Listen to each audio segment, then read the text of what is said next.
motorhomediaries.com. We're here in Portland, Oregon. I'm with Liberty Pile. Liberty Pile, thanks for being with Motorhome Diaries. Thank you for inviting me. Thanks for coming out.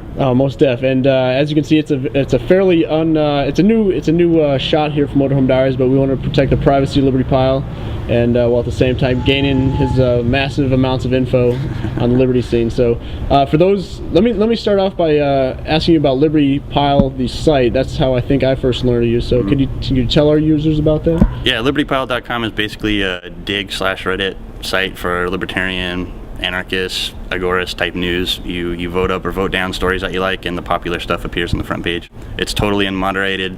The only thing I do is delete spam. Everything else is free for all.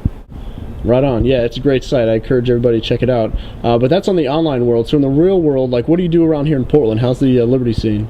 In Portland, we have a lot of left-leaning anarchists. There's a huge socialist, libertarian, anarchist type scene. But in the market side, we have a lot of cool programs and cool activities. For example, we have a Bullion buying collective where we pool resources together to make large amounts of purchasing possible when it comes to bullion.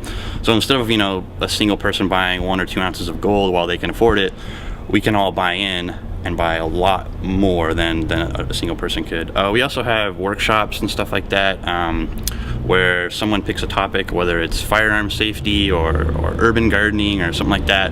One person leads it. It's all free. We also have discussion groups and things like that. And we have public access and some podcasts, things like that, like every other place does. Well, that's great. Can you tell us, are those practices that y'all are doing here, are those things that were thought up locally, or are you replicating things you've learned? Yeah, those the workshops and things, that's kind of a local thing, but definitely other places are doing that. The Bullion buying collective, I'm not sure that that's anywhere else. We continue to meet a lot of people who self-describe as agorists and anarchists, and it sounds like you're seeing the same thing with all the content you're seeing on your site. Can you tell us what you're most excited about for this movement in the short term?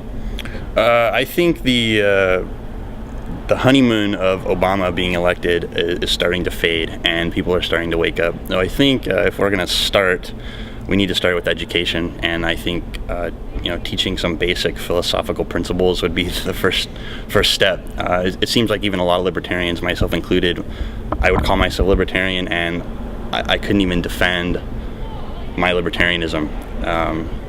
I think that would be a good way to start. Just education would be first.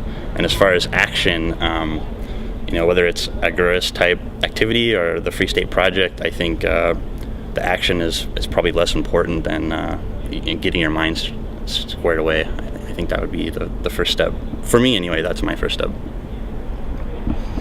And let me ask one last question. What other sites besides Liberty Pile or resources would you encourage people to check out to get more of this education? Definitely freeagents.com with 2 3s instead of E's, and iFeminist is one of my favorite sites. Wendy McElroy, she's an anarcho-feminist, and she has some really interesting news from sources that you wouldn't expect. I also like the forums on Free Agent, and definitely plug into the libertarian Twitter scene. I mean, that is a huge source of information. Antiwar.com is another good source. And try to plug into your local communities. I know it's kind of hard, but people are out there. You just got to find them, and once you do, the sky's the limit.